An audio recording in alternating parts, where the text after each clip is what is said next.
You're listening to Inside of You with Michael Rosenbaum.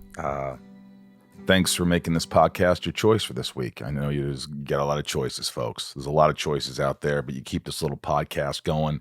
If you're here for Kim Coates, I appreciate you. If you like the podcast, subscribe, watch on YouTube.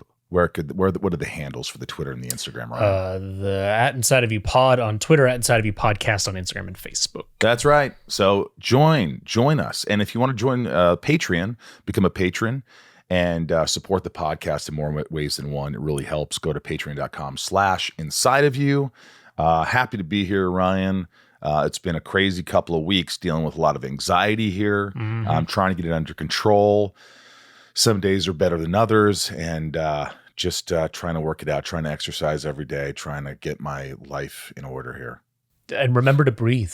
Apparently that's a huge thing. I think we forget to breathe, don't we? Set a timer on your phone and that says breathe. Yeah, everybody just reminder to breathe. Make sure you breathe. And if you're dealing with anxiety and all that stuff, talk to someone. Better help. Or anyone else you think that's they're a sponsor. Sure. And they're great. Sure. And you use them. A lot of friends use them. It's BetterHelp. Hey, I just want to shout out to the Animal Rescue Mission, my good friend Shira, who has created this animal rescue mission. The Animal Rescue Mission rescues, rehabs, finds forever homes for abused and neglected animals. Go to the animalrescuemission.org, animalrescuemission.org, and press donate. You can donate there. Also, if you want to donate, you can foodonfoot.org. The homeless situation is awful. They could use your help. The Ronald McDonald House, Los Angeles, can use your help. And echoesofhope.org for foster youth and helping them out. So that's always amazing. You could also go to the Inside of You online store if you want to get any merch. There's always great merch. The Smallville scripts to be signed. I have the Lexmas script, that I autograph, and that's a big seller. I've got these zip-ups, these Inside of You zip-ups. I've got Inside of You glasses and mugs and tumblers and Lex Luthor pictures and lunch boxes. Lots of great stuff. So go to the Inside of You online store. And the new band, Sunspin, not new band, it's my second album with Sunspin. The new album's coming out. So be sure to follow us on Twitter and Instagram, Sunspin Band, and sunspin.com if you want any cool merch. You could also book a show with us. You could book a Zoom with us. There's a lot. That's about it, really. I hope you guys are having a fantastic week. And we'll be giving shout outs to all the top tier patrons at the end of the podcast. That's always a favorite of mine to do. Kim Coates, I knew him on Smallville. We worked together. I had a blast. I love this guy. I've known him for a long time. Sons of Anarchy. The list goes on. He's done tons of movies. Got a movie coming out. We'll talk about everything. And he doesn't do many podcasts. And I think he did call me Babe a lot. Or no, Michael. He said Michael a lot. He calls me Michael a lot. Michael, let me tell you, Michael. And I love him. He's a treat. He's a joy to have on the podcast. I'm lucky to have him. And let's get inside of Kim Coates. It's my point of view. You're listening to Inside of You with Michael Rosenbaum.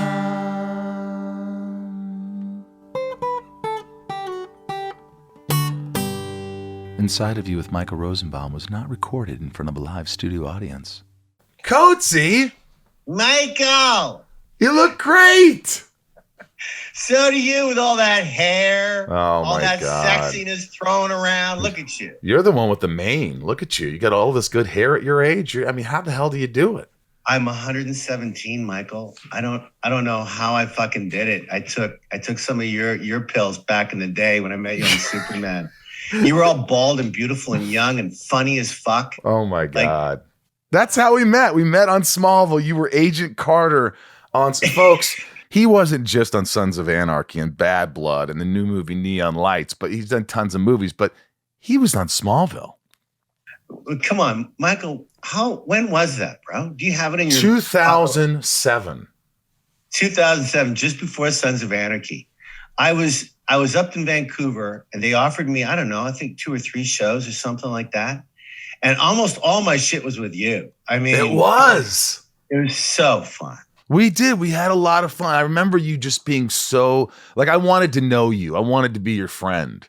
I liked you. I was just like, this guy's great. He was just great to be. You had such a great energy about you. And what do you remember, by the way? What do you remember about Smallville?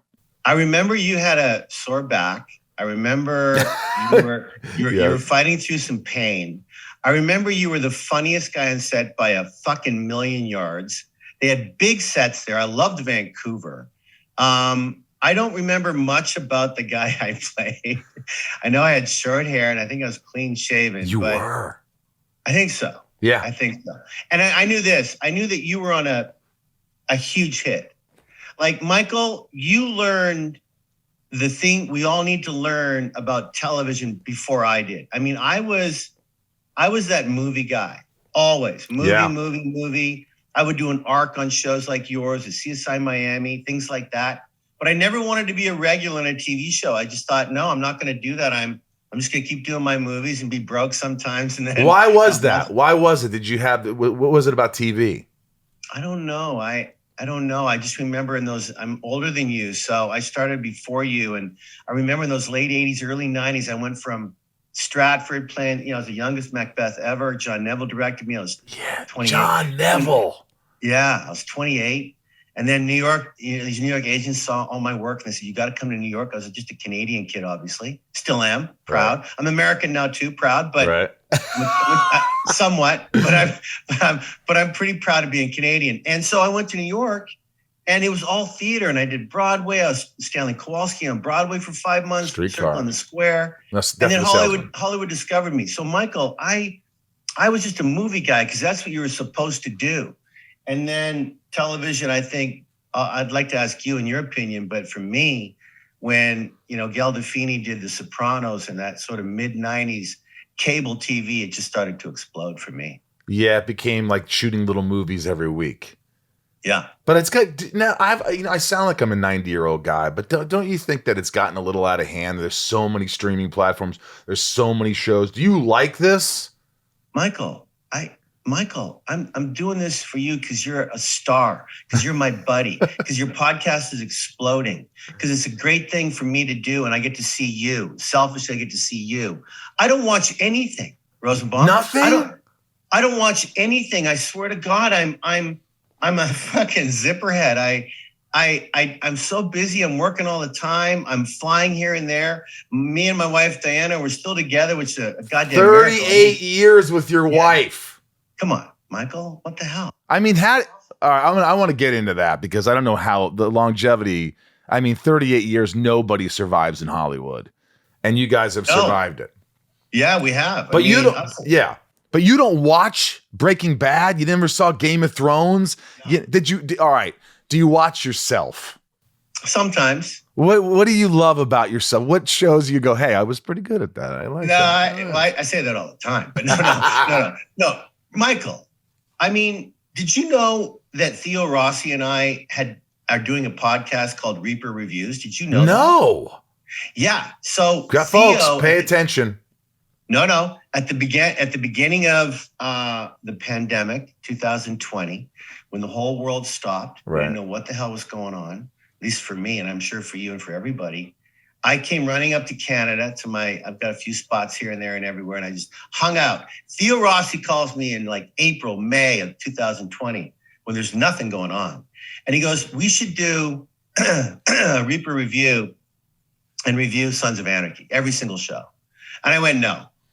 What are you nuts? There was 92 shows, 70. I'm not going to do. Well, we've done it. We're actually on the last show, which we'll record next week, of 2.5 years of talking once a week. The fans have gone nuts for it. Bazooka brains, bananas, off the rails. So I'm doing that once a week. And Michael, you know how hard these podcasts, how hard you work, how hard we work. I'm not complaining, but I had to watch every single show of Sons, which I hadn't done when we did it. How many? I'd only seen maybe a third of them, right. Maybe 40 of the 92. So when you start reviewing, you got to look at it and take notes. And then, we still sound like idiots. We don't know what we're talking about, Theo and I. But we've got a gazillion viewers now, and it's just been exploding, and just in time for me to say goodbye next week. Yeah. It's funny you say that because Tom and I, who was Clark Kent on Smallville, we started a rewatch podcast 2 weeks ago. And so we watch every episode over like you guys have been doing, and then we critique it and kind of go, and it's crazy to watch yourself so many years ago and critique it and critique the show and have guests come on and talk about their time. Man. Yeah. Do you guys do that too? You have guests on? We do. Now, you did a lot more than us. You were in the hundreds, right? We did. I left after season 7. I did 165. And then Tom did more. I think he ended up doing 220 or something episodes. So if we make it through that show, through the entire run, I have to watch 3 seasons that I wasn't in. And that's going to be fucking tough. No, that's going to be really, really hard. I think you just make Tommy look at those by himself and you just be there for comic relief. Yeah, exactly. What do you appreciate, though, watching all these episodes back? What's one thing that you've learned? I now get it. I get what a big hit it was. I mean, I didn't really understand the whole, like before Sons, Michael, I was, you're the guy from Black Hawk Down. Oh, you're that guy from Open Range. Oh, you're the guy on Goon. Last Boy Scout. Yeah. The Last Boy Scout. You're that guy. But then you do a show like Sons for me, and the level of what a hit that thing was and what a crazy show it was, I became Kim Coates.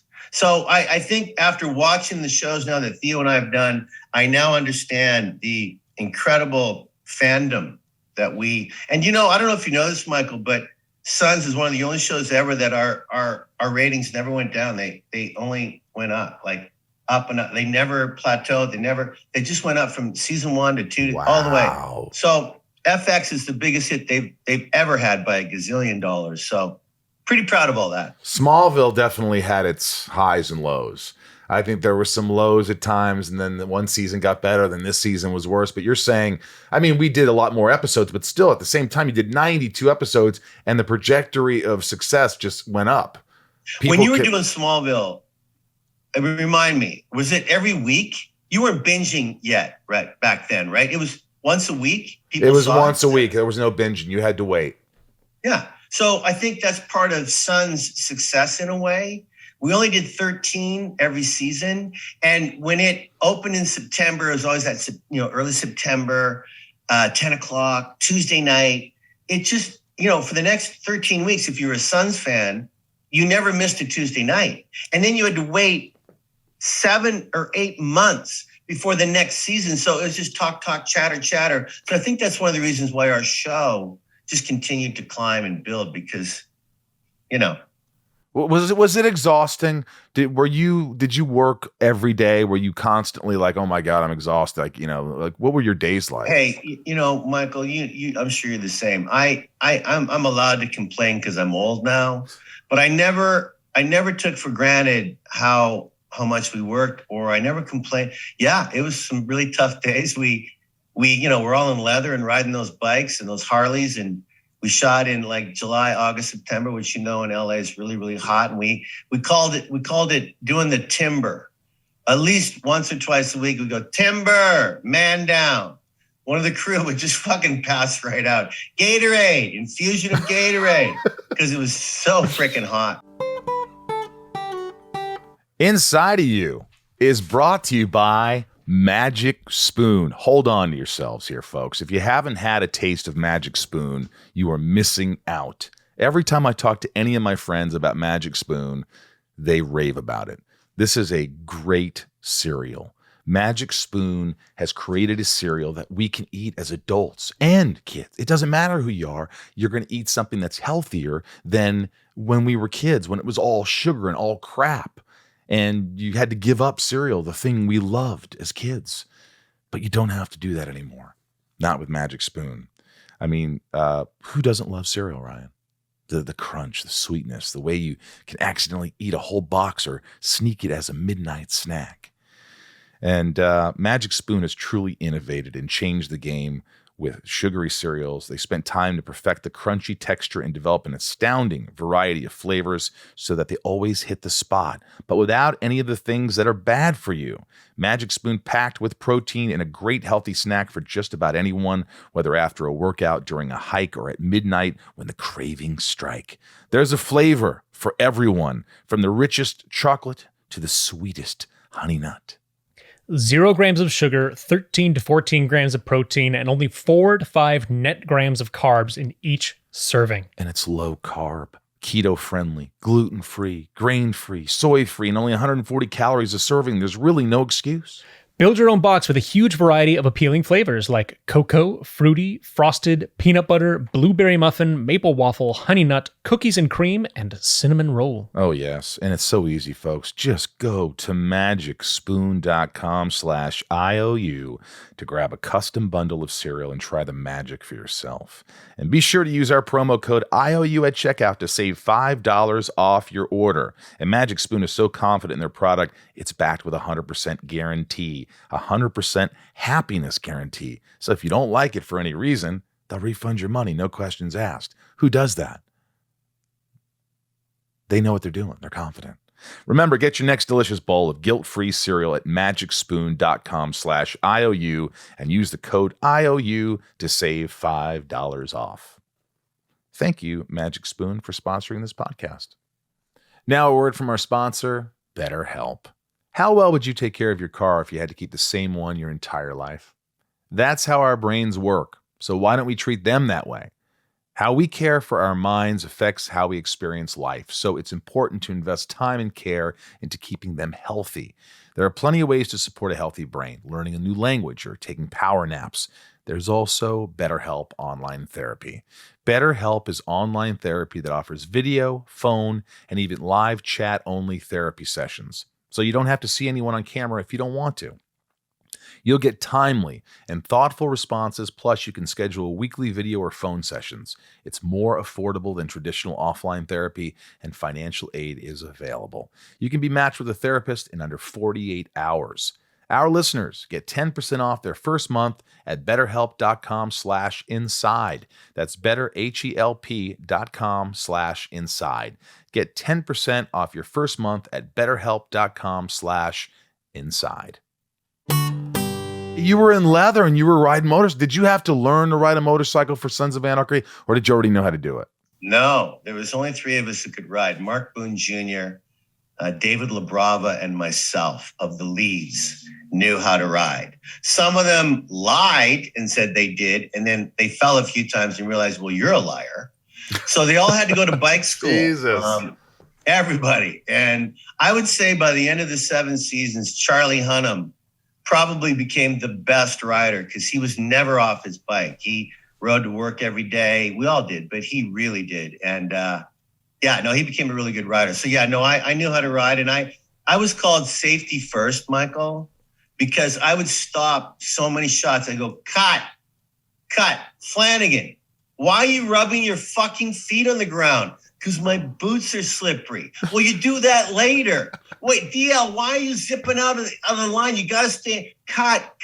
So they were really pissed off at me. But at the end, I got a little trophy from everybody calling safety first probably saved a lot of lives. Because when you're on a Harley, there's no fucking around, as you know. It's the real deal. Were there some big accidents on set? We had 3. Yeah, we had 3. We got lucky. Ronnie Perlman went down hard. Do you know Ron? I know him from conventions. Yeah, he's the best. He's really cranky, but I love him. He's so smart. Was he cranky on set? Sure. I mean, the first he few looks years, like he'd be cranky, right? But the last couple, when you know you're going to die, or you don't like the writing, or he became cranky. But I think we all had a bit of crank in us. Yeah. But he went down hard, and I was right beside him, and I got off my bike like a horse. I just got out so fast, told him not to move, lay there. The ambulance came, and he turned out to be all right. A lot of lesions and scrapes. And then Mark Boone Jr., Booney, we could have lost him. We were doing a scene. We were chasing the Russians. Of course we were chasing the Russians. Why wouldn't you be? Who wouldn't be? And so we're chasing the Russians, and he had this old, late 90s Harley with these ape hangers, really tall. It was really hard to negotiate and navigate. It was a tough bike to ride, and he's a great rider. And we went around a corner, too many rocks, and he slid hard, and he missed a big boulder, and he was out for a couple of days. And then Tommy, I could go on, but we were all right. No one got seriously hurt. We were very lucky. Right. Take me back how it all started, because, since you were a kid growing up in Canada, did you want to be an actor? Is it something you always? What were your parents doing? What did they think about? How did it start? Were you popular in high school? Sure. You were. Yeah, well, I don't know. Sure. I was always a bit of a leader, I think. I was, the captain of the hockey team. I Wow. was the captain of the football team in high school. I was the best player on the worst team in Saskatoon's history. We only had 540 kids at our school, and we had grade 9s all the way to grade 12 on the senior team. We just got killed on the football field, but I took a lot of hits and I gave a lot of hits. But look, I'd never seen a play in my life, Michael. I was a pretty good little redneck kid for sure. Sports. Did all right at school. Did okay. And then when I graduated high school, I knew I wanted to be a teacher. I wanted to be a history teacher. I was going to go to, education at University of Saskatchewan. So I took a drama class for fun as an elected. I said, I'll pass that class for sure. How old were you? A lot of Huh? How old were you? 19. 19. 19, and then I want to hear your story, but I'll get this over with. No, so I want to hear it, please. I go to school, and I take this drama class because I'll pass it, and there'll be lots of girls, and then it hit me, man. I don't know what the hell happened, but I'm reading Ionesco and Tennessee Williams and Shakespeare. I didn't even know what a soliloquy was, and before you fucking knew it, I had done 25 plays over 4 years. I switched my major from history to drama in year 3, got my 4-year degree. We were doing summer stock every year. I made no money.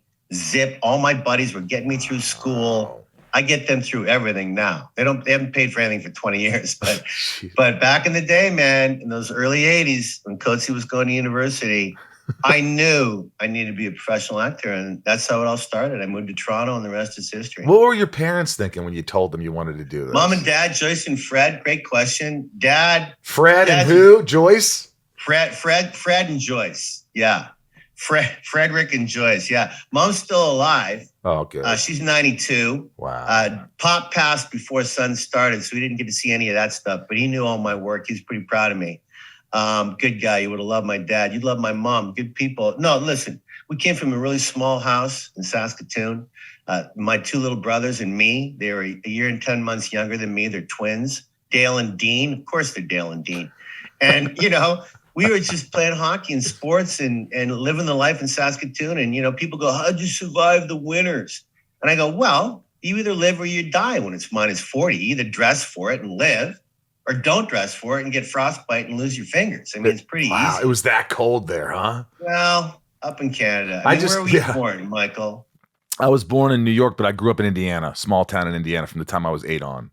All right. Well, you didn't get the coldness that we did. But we got cold, but it wasn't like that. It was the only other city I remember is Moose Jaw, Saskatchewan. Moose Jaw! Where the hell is Moose Jaw, Saskatchewan? Sure. Moose Jaw's close to Saskatoon. Right. So did you have a background of theater? Yeah. Did you tell me? I studied. I studied and I was a nervous wreck like I am now.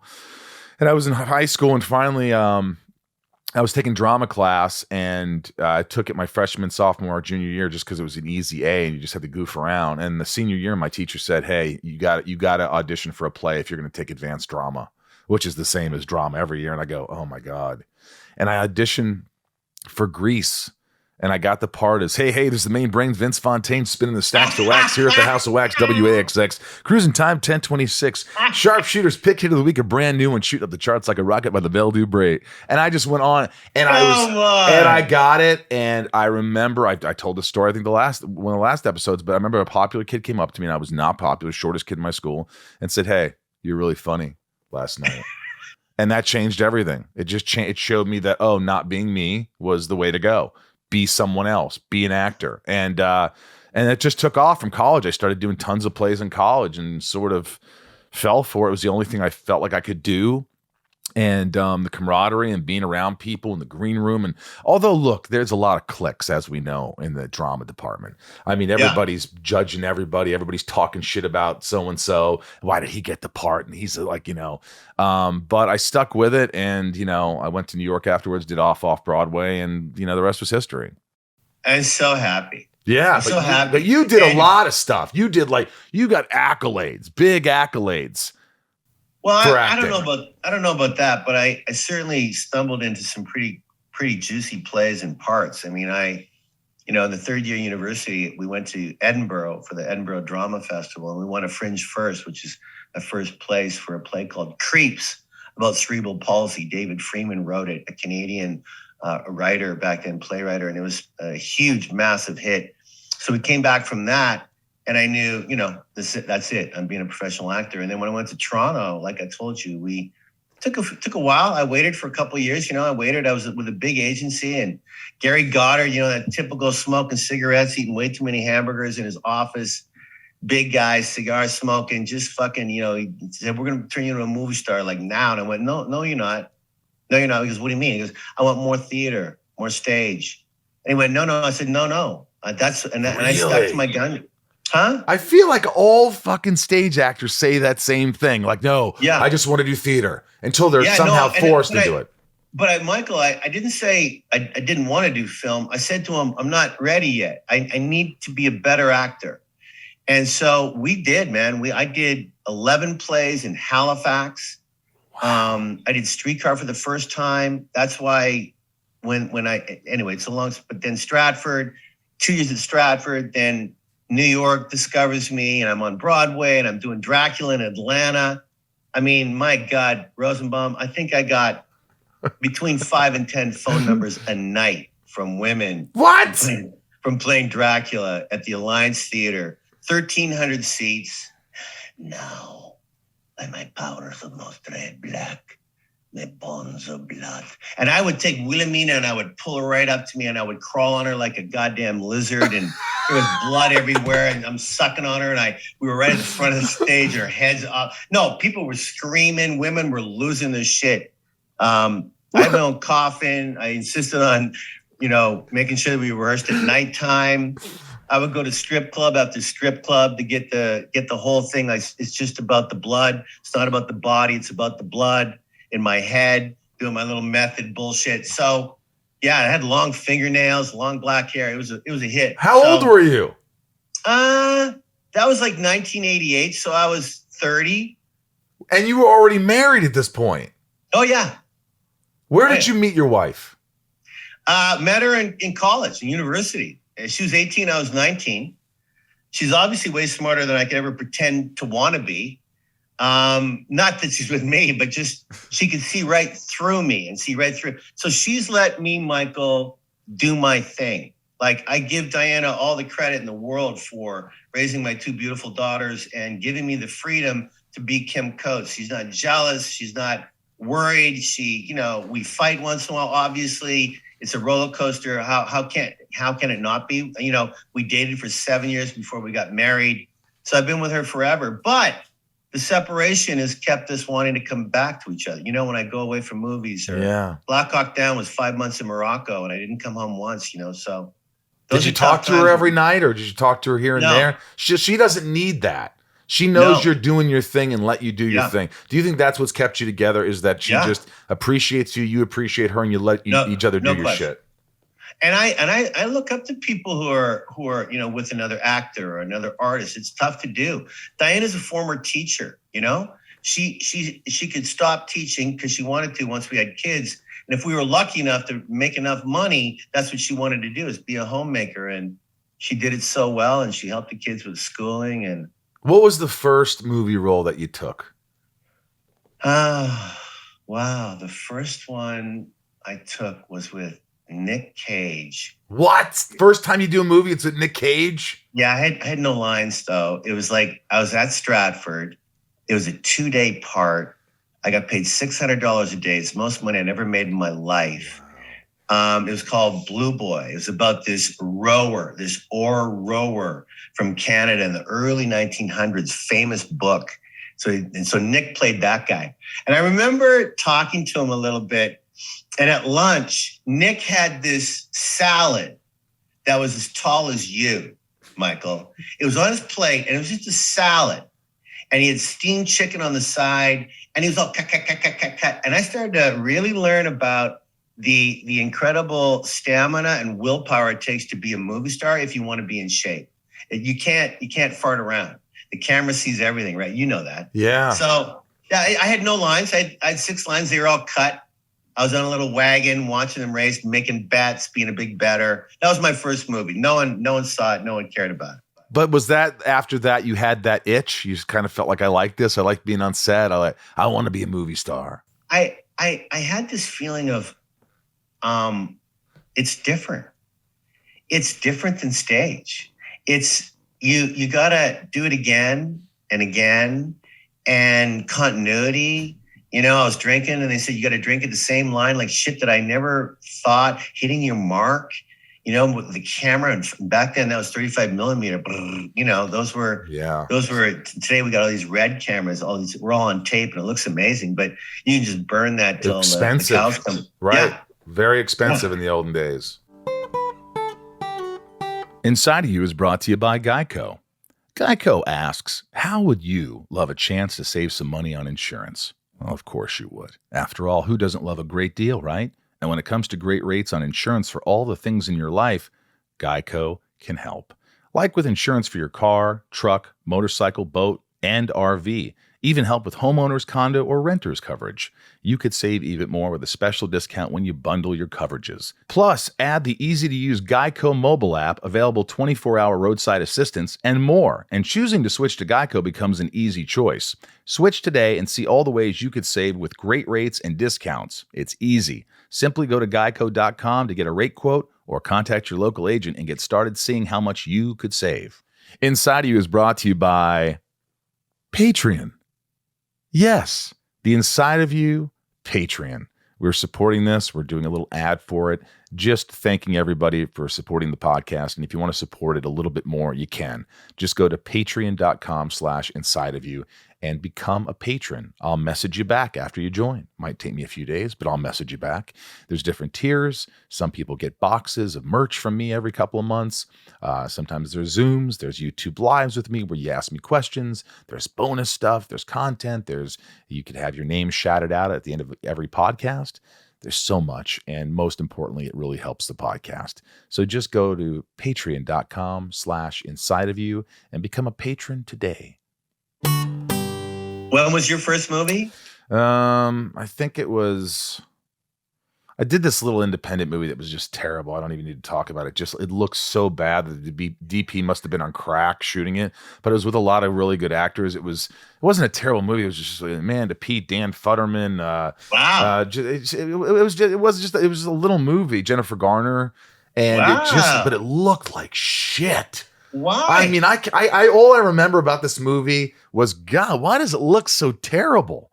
And then the first real movie was Midnight in the Garden of Good and Evil. Clint Eastwood directed me, and it brought me out to California. And what year was that, please? That was like 97. And I remember I auditioned for that, and I didn't even know what I was auditioning for. I just put on an accent, the Southern drawl, and I went back. My agent goes, "Hey, you got a call back for Midnight in the Garden of Good and Evil." I go, "Midnight in the Garden of what?" And they go, "Yeah." And I went in there, and the casting director said, "Hey, Clint would like to see just a little more subtle." And I go, "Whoa, wait, hang on a second. Clint Eastwood's watching this?" He's like, "Yeah, he cast from tape." And I go, "Oh my God." And the next thing you know, I was flying to Savannah, Georgia. And you fucking got the part. I got the part. I remember the producer picked me up from the airport, took me to set, and introduced me to Clint, and goes, he knew me, just walked, he goes, "Michael, I just want to say, if you do what you did in the audition, I'll be very happy."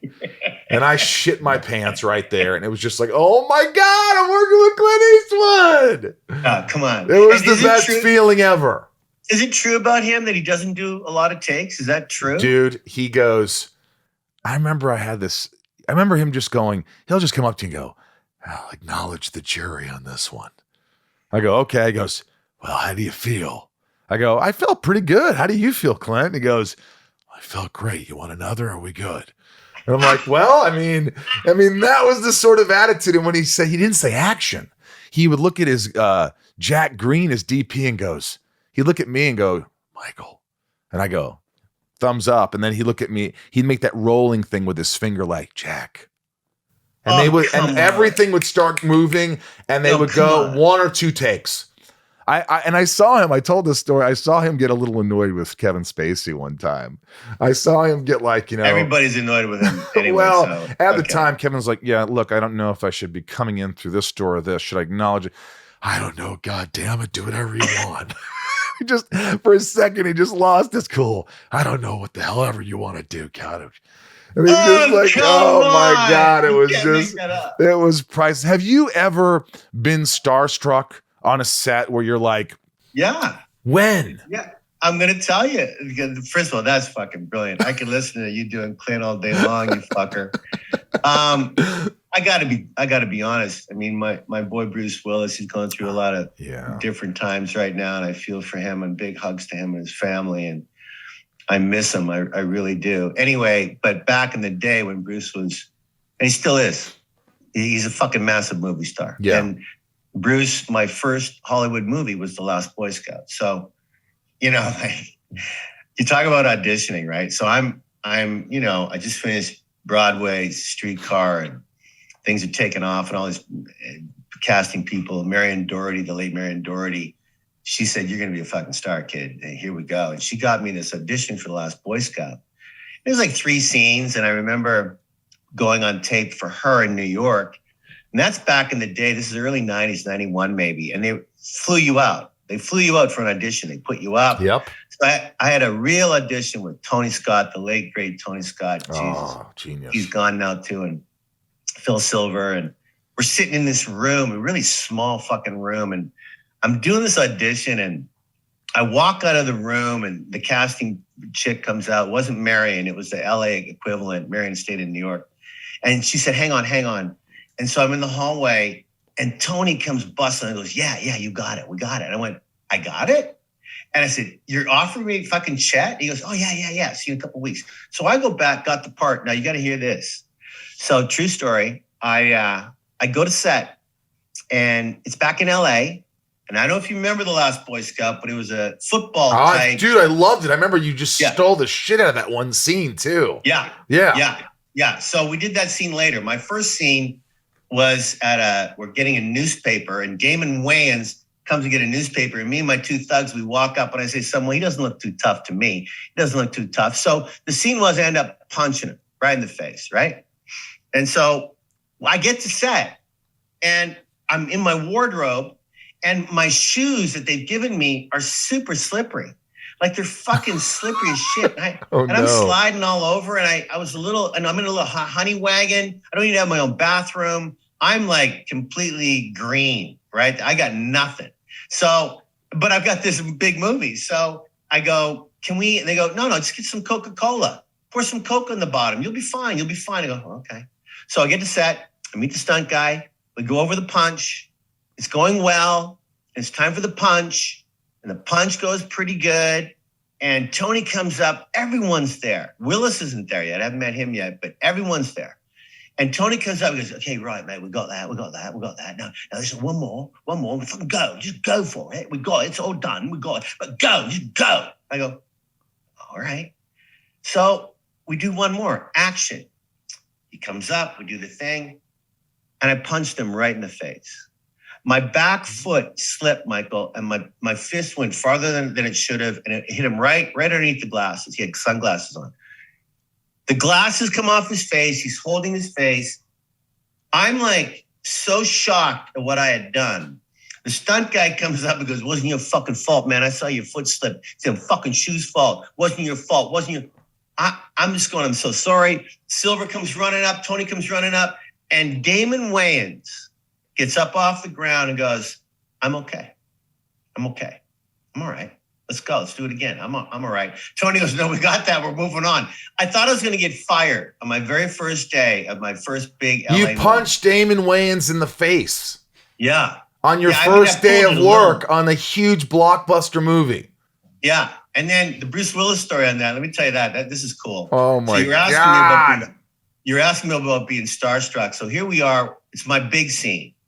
It's the big scene of the movie, really. I mean, it turned out to be, everyone remembers this scene. And I'm in this pool inside. And as you know, Michael, this happens to you because you're such a fucking movie star. You always come last to set. I know you. Like, yeah, the star comes last. Everyone's got to be there. No, They're ready. come on. So here I am, and there he is. His name's Bruce Willis. Hadn't met him. He comes walking up. He's got a T-shirt on. He just comes fucking walking up. He's got a couple people. I'll never forget it. Tony comes over. They start talking. And then they start coming into my area where I'm going to be, you know, it's because really my scene. And there's another actor playing the piano, really great comedic actor. I can't remember his name right now. Anyway, he comes up to me. He doesn't look at me really. And Tony goes, hey, Bruce, this is Ken. He goes, hey. That's all I said was, hey. I go, hey, Bruce, really nice to meet you. Okay, so let's do the scene. So we're doing the scene. We're just fucking doing the scene. And Willis isn't telling me anything. I'm just doing my thing. My God, I've auditioned for this part like you did with Clint.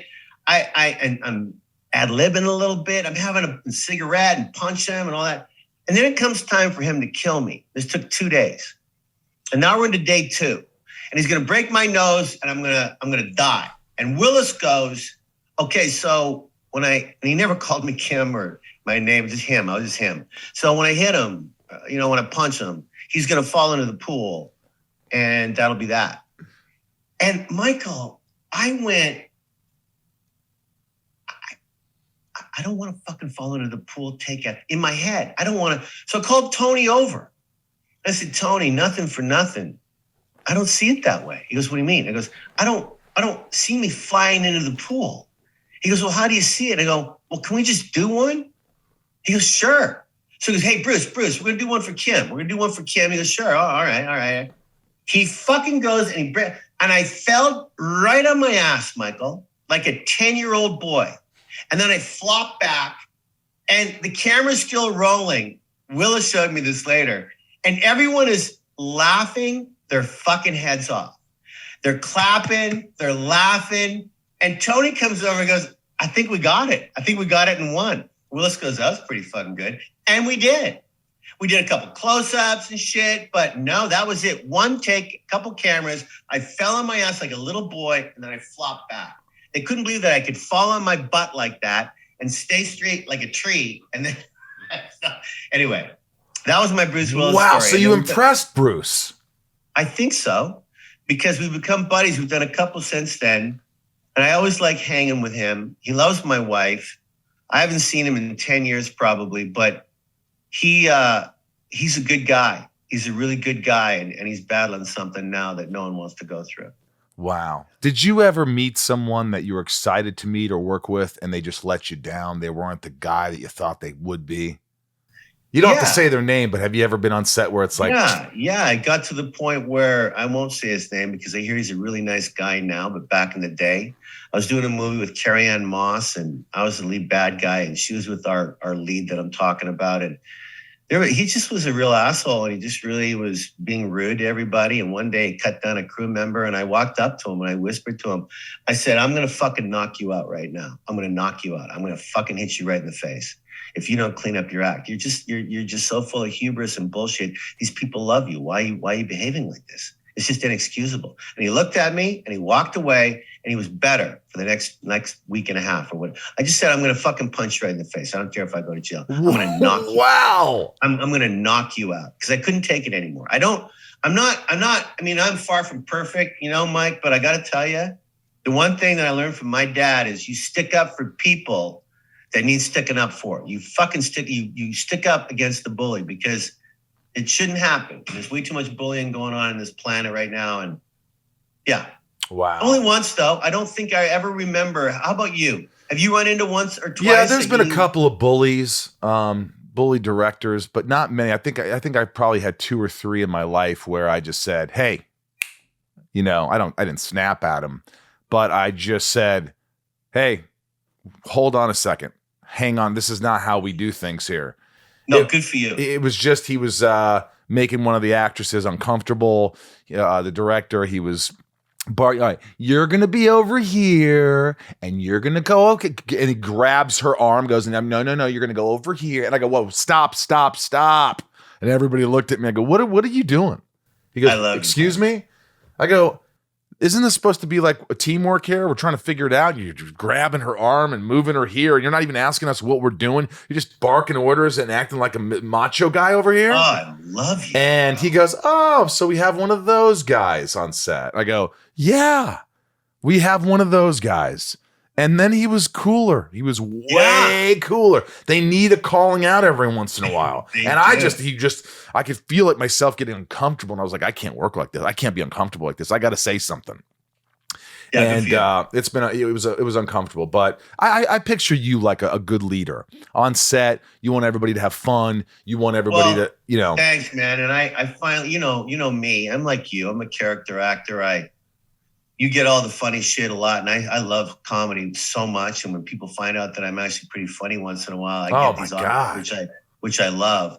But I'm telling you, after Sons was over, shortly thereafter, a couple years later, there was a series called Bad Blood. Yes, people love Bad Blood. Yeah, it was a huge hit on Netflix and Rogers and City TV up in Canada. And to be called in on that and to be number one on the call sheet, and to hire Anthony LaPaglia, who was a buddy of mine, and Paul Sorvino.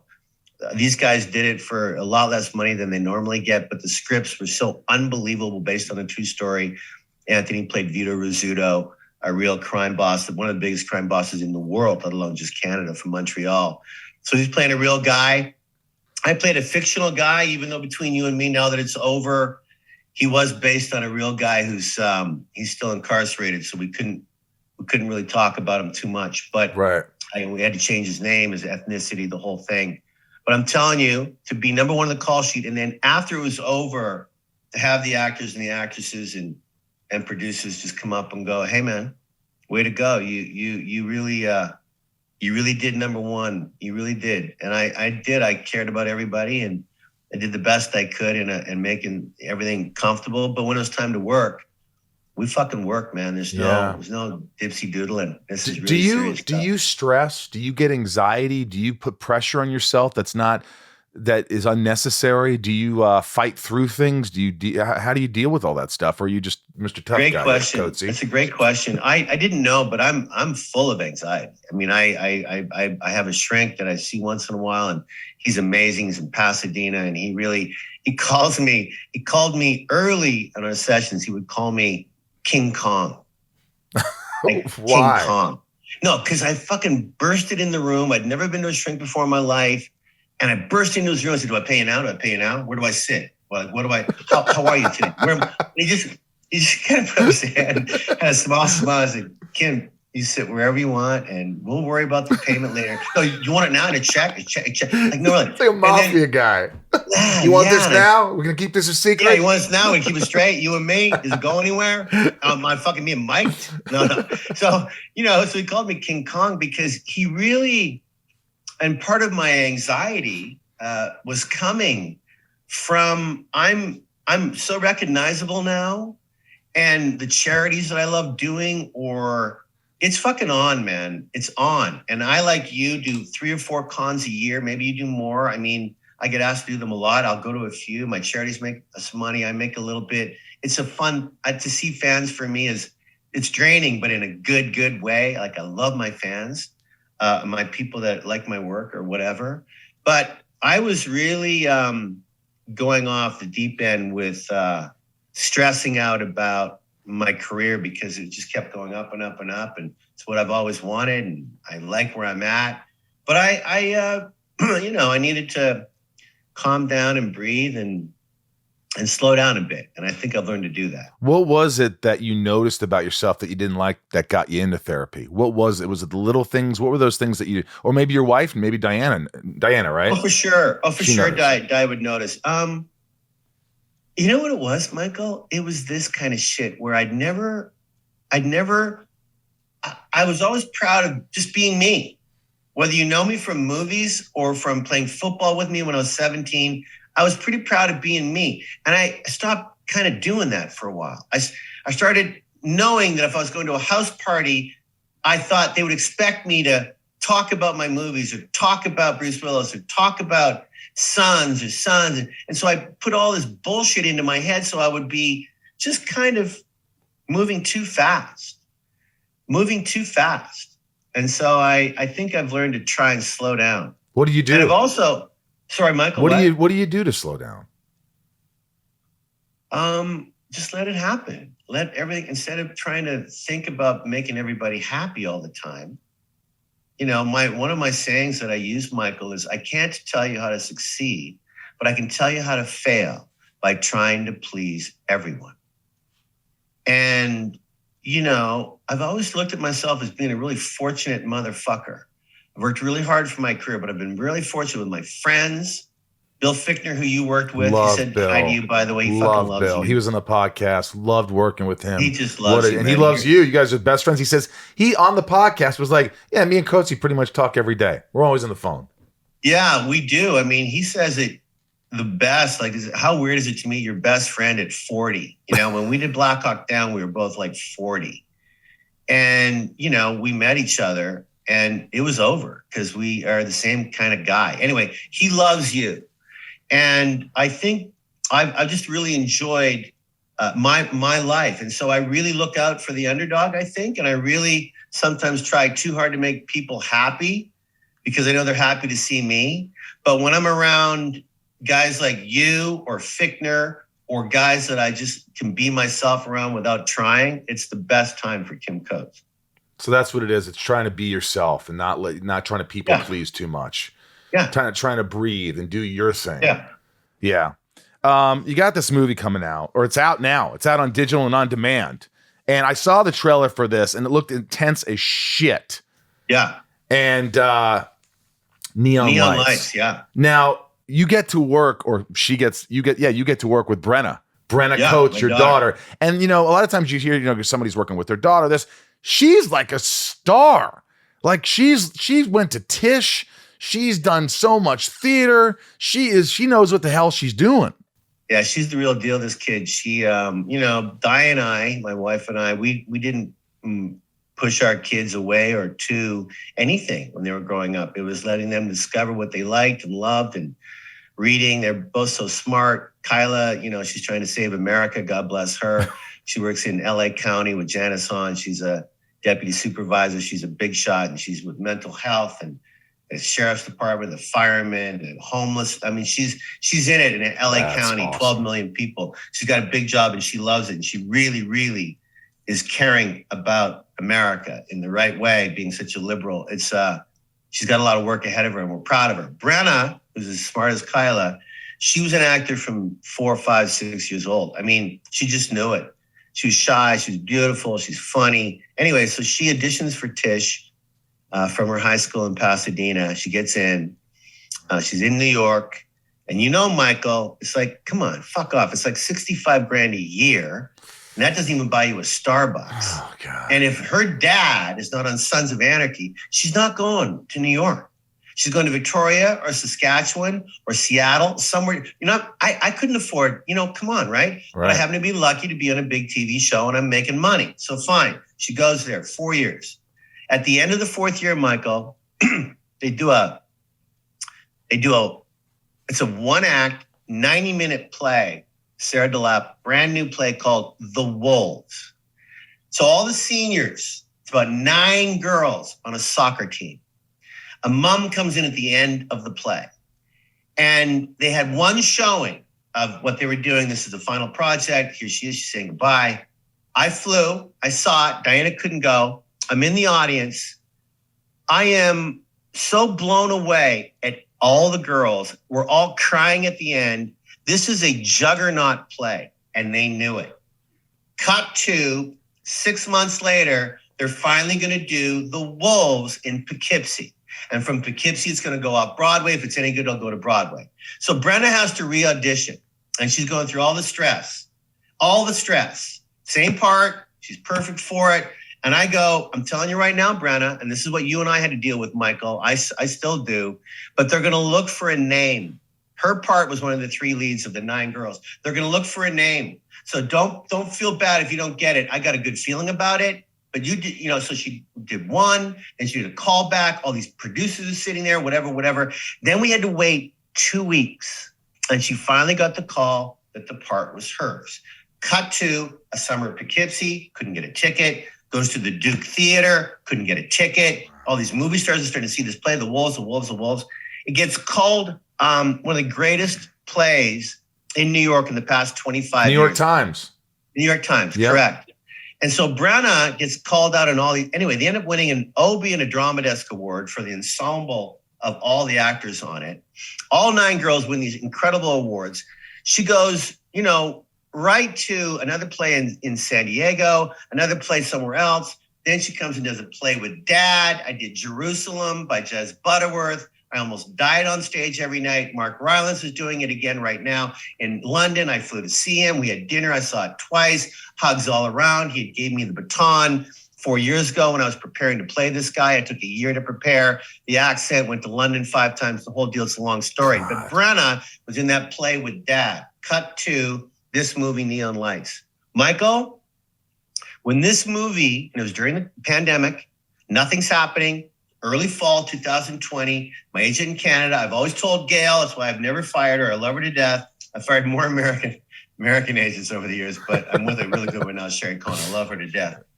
My management company's pretty cool too, Mainstay. Anyway, I get this call from Gail. She goes, "You're not going to do this movie." I go, "What's it called?" Neon Lights. Why? It's just really dark. It's I can't get through it.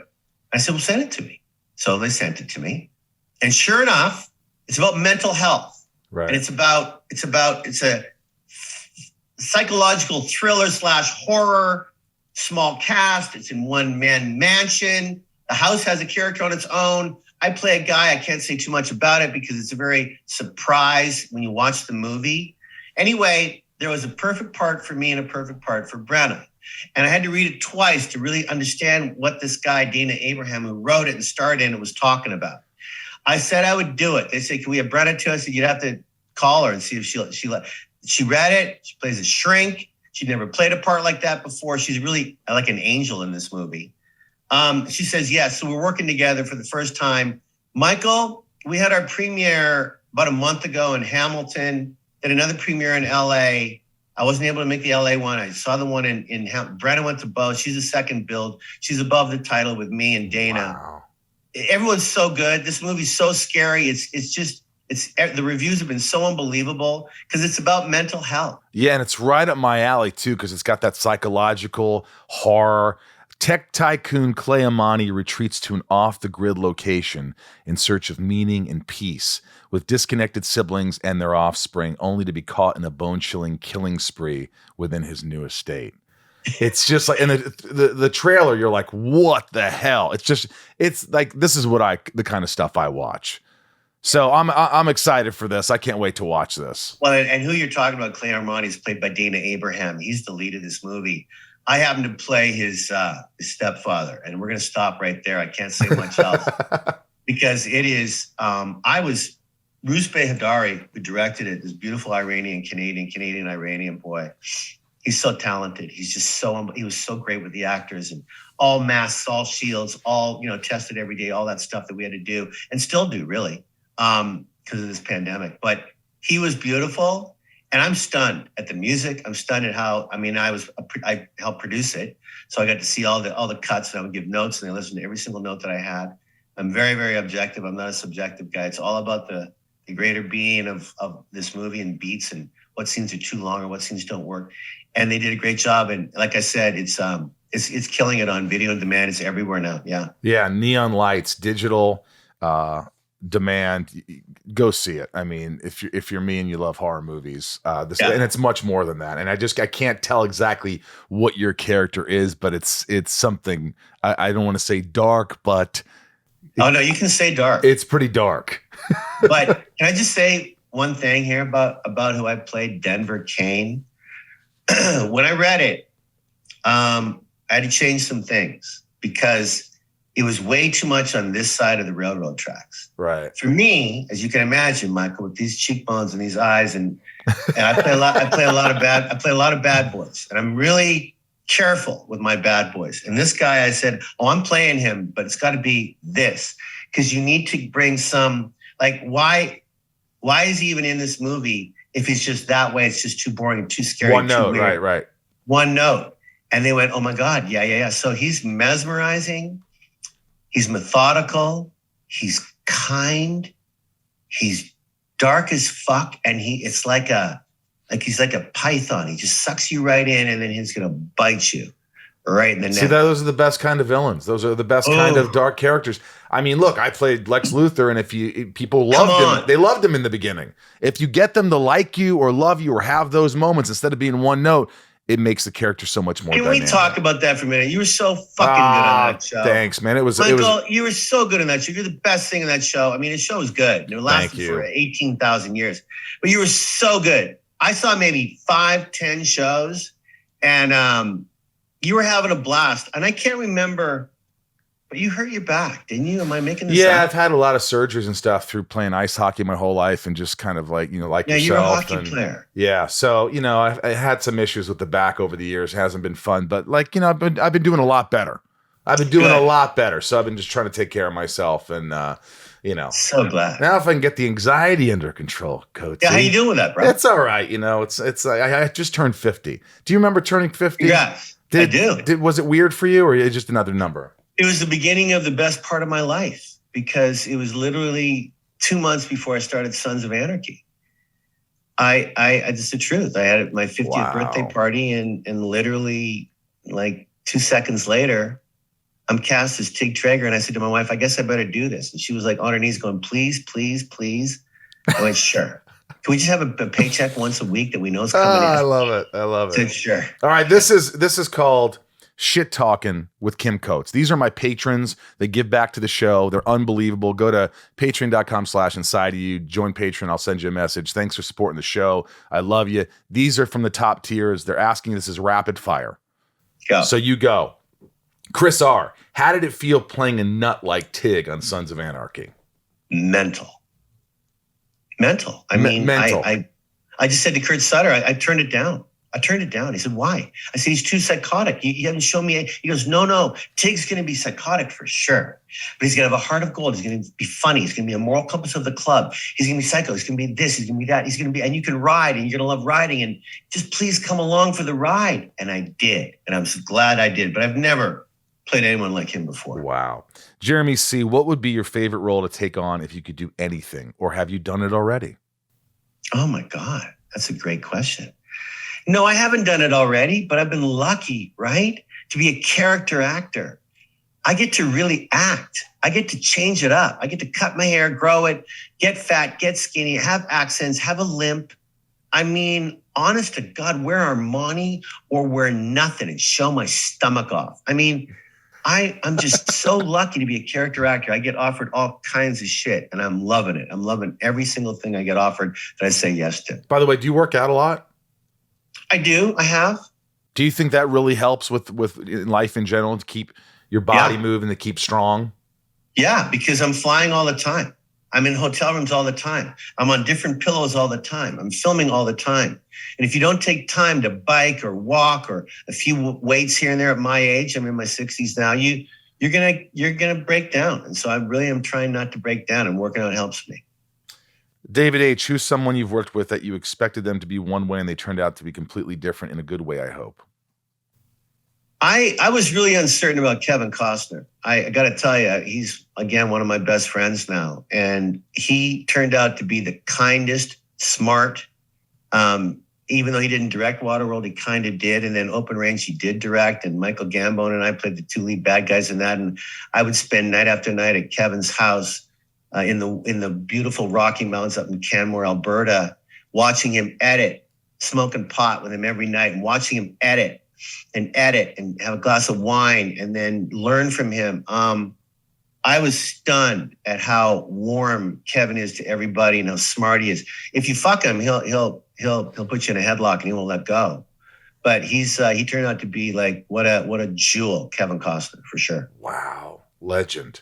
Joey Mack loved you as Declan in Bad Blood. Did you prep for the role by studying any iconic movies like The Godfather or Goodfellas? No, I didn't prep it with that, but I read a lot of books. And their Bad Blood was called In Blood, in Blood or in Business. I think it was called Business in Blood, the true book that we bought the rights to do the 6-part first year miniseries that we turned into a 2-year thing. So I did a lot of reading. Did a lot of reading about Montreal. Did a lot of reading about the early years of being a gangster in Montreal and all the bike gangs and all the people that were, I read all the true stuff, and then I incorporated that into my character for sure. Ray H., what do you enjoy about your work? I love what I do.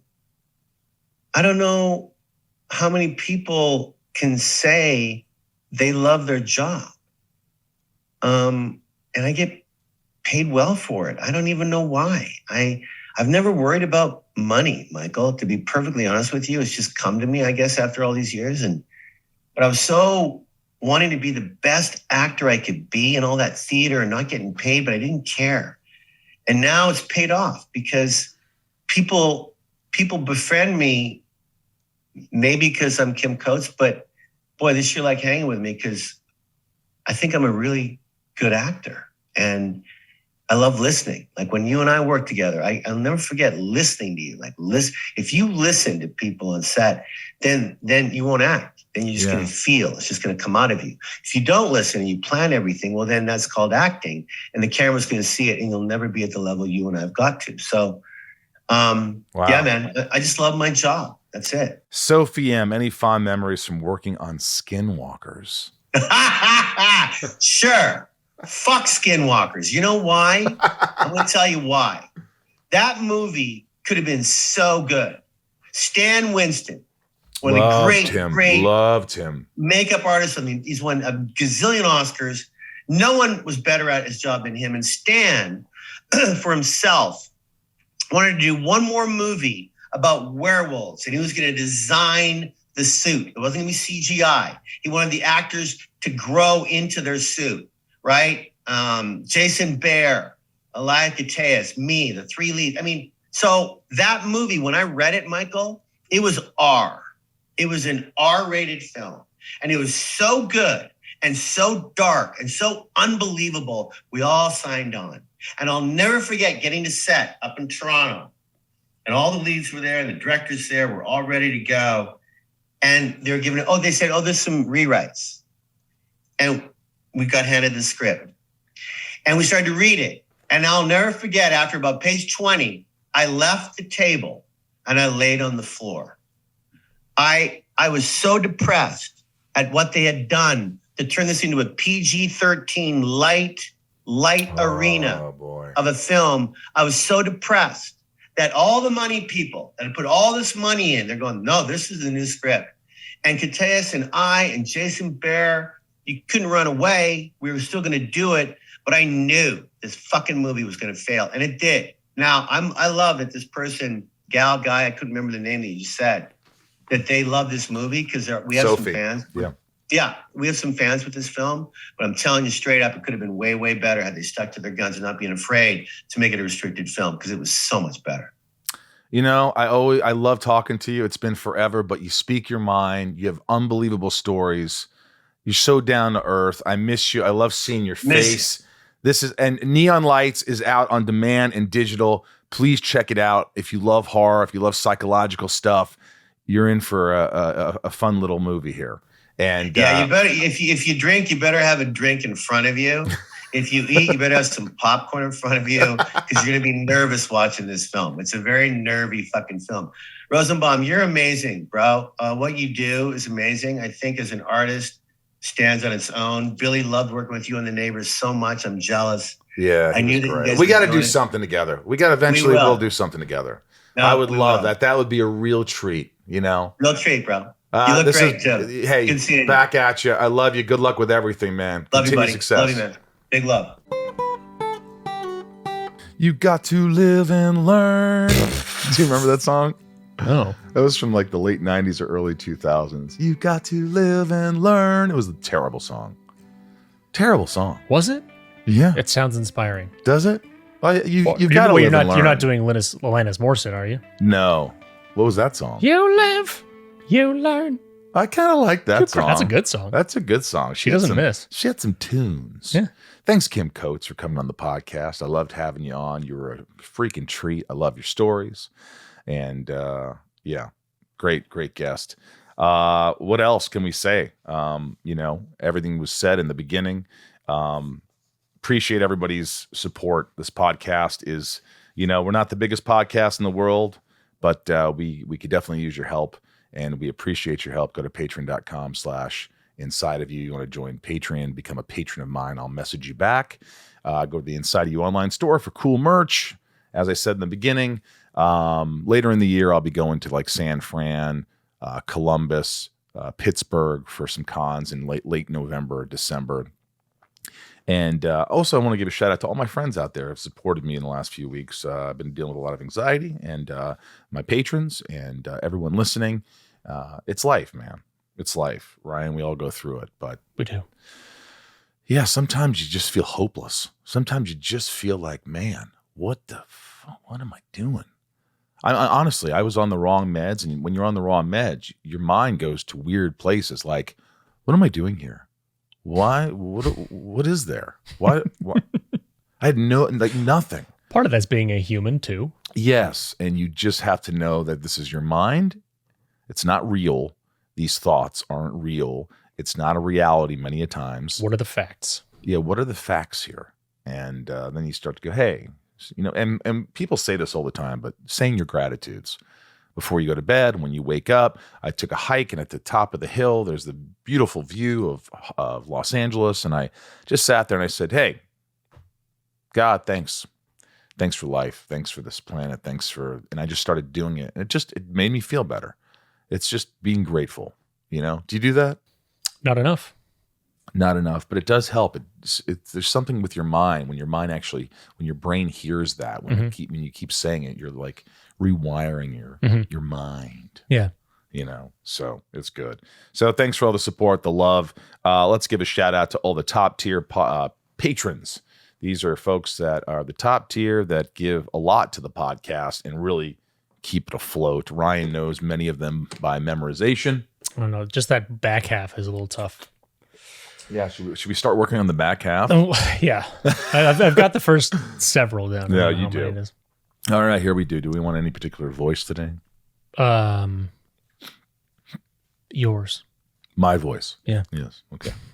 Nancy D, Leah S, Sarah V, Little Lisa, Yukiko, Jill E, Brian H, Nico P, Robert B, Jason W, Sophie M, Kristen K, not to be confused with Kristen Crook. Correct. Raj C, Joshua D, CJP, Jennifer N, Stacy L, Jamal F, Janelle B, Kimberly E, Mike E, L, Dan Supremo, 99 more, Amira, Santiago M, Chad W, Leanne P, Janine R, Maya P, Maddie S, Belinda N, Chris H, Dave H, Sheila G, Brad D, Ray H. So far, you know these. Tabitha T, Tom N, Liliana A, Talia M, Betsy D, Chad L, Marion, Meg K, Big Stevie W, Angel M. I lived in a place, and there was a place called Angel Mounds. So remember Angel M, Angel Mounds. Rhiannon. Angel Mound sounds like a euphemism for a child's poop. That's all I'll say. All right. Rhiannon C, Corey K, Dev Nexon, Michelle A, Jeremy C, Andy T, Gavinator, David C, John Biatch, John B, Brandy D, Yavor, Camille S, The Chief. The Chief? The Chief. Just Joey M. Just one Chief. Just the one. Joey M, Design OTG, Eugene and Leah, Nikki G, Corey, Katie B, Patricia, Heather L, think Heather Locklear. Jake B, think Jake Busey. That will help you. Megan T. I don't know what you could do there. Making tea. Making tea. What are you doing in the kitchen? Making tea. Mel S. MLS. MLS. Oh, boy. Major League Soccer, MLS. Oh, there Mel you go. S. Yeah. Mel S. Orlando C. Orlando Kloom. Well, speaking of MLS, the Orlando soccer team is Orlando City, so that's Orlando C. Okay, so you can remember C. Caroline R. Caroline R. Oh, that's a tough one. Where are you going? I'm going down to Carolina. I'm going to Carolina. There you go. Christine S. Sure. Christine S. Awesome. Christine S. Awesome. Memorize that. Well, that's Sarah Smile. S. Sarah S. Smile. Eric H. Yep. That's a tough one. Jennifer R. Uh-huh. Jennifer Rarner. Shane R. Emma R. Emma Roberts. Oh, there you go. There you go. Roberts. Jeremy V. Jeremy's Vogan. Jeremy's vegan. Jeremy's vegan. Andrew M. Andrew M. Robert G. Robert G. Zatoichi 77. Sure. Andreas N. Fault. Andreas Fault. Oh, and Oracle. Chris R. Chris Rock. Mhm. Michael F. Michael Fassbender. Ah. Karina N. Uh-huh. I don't know. Karina N. It's a nice name, though. Karina N. Hi, Karina. I've talked to Karina. We Zoomed. Big group of us Zoomed. It was fun. I liked it. Karinan. Samantha W. Michelle D. Amanda R. I know a Michelle D in real life. Okay, there Yeah. you go. Yeah. Amanda R. Amanda R. Amanda R. Your Amanda R. Amanda. Lovecraft E. Shit. Amanda S. Huh? And Jen B. Oh boy. Jen B. It's going to be tough for you. We'll see how It's that going to be goes. tough. Those are the top tier patrons. Those are the folks that really help the podcast. But you can give anything back to the podcast and it helps. It really, truly does. Thank you for listening today. Thank you for listening every week. Thank you. Even if you don't know a guest and you listen, it helps the podcast. Write a review, subscribe, all that stuff. Say hello to Ryan online. Say hello to me. I appreciate you all. I love you dearly. And thank you for listening to this podcast. From Michael Rosenbaum here in the Hollywood Hills of California. I'm Ryan Tays as well. A little wave to the camera, a little peace sign. Guys, be good to yourselves. Be good to yourselves. And we'll see you in a week.